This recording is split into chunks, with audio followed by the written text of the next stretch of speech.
Our presentation was on the accidental discovery of LSD on Flavoris Belue, and my partner is Nia Grant.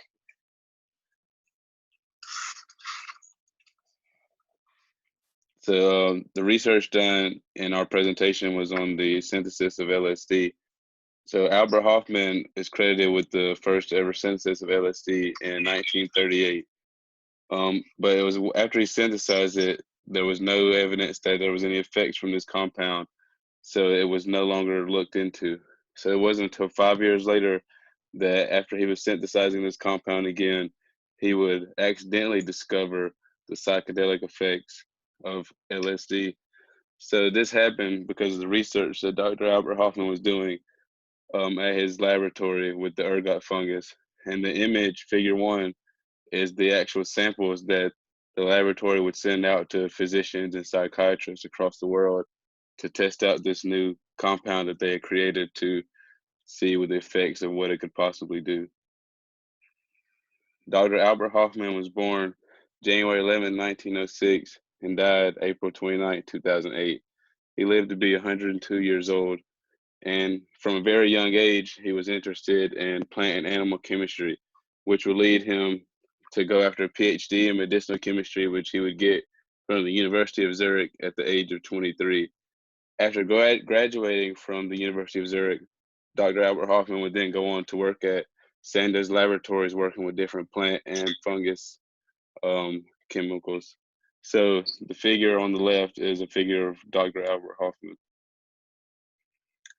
His research primarily involved working with the ergot fungus, and this research started because of the historically therapeutic and toxic principles of the ergot fungus. So if you look back through history, the St. Anthony's fire and Salem witch trials are two common examples of the toxic principles of the ergot fungus. So Dr. Albert Hoffman was in charge of isolating and synthesizing these pure alkaloids.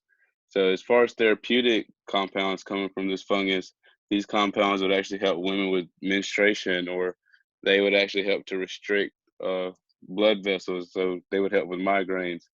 And he had to rely in the beginning of his research a lot on the first fundamental studies on ergot to determine like the chemical degradation and derivatization of the compounds that he created. There was a major decline in the research at this time. It wasn't until work by L.C. Craig and W.A. Jacobs repopularized the research that Dr. Hoffman created his 25th derivative of lysergic acid, better known as LSD-25.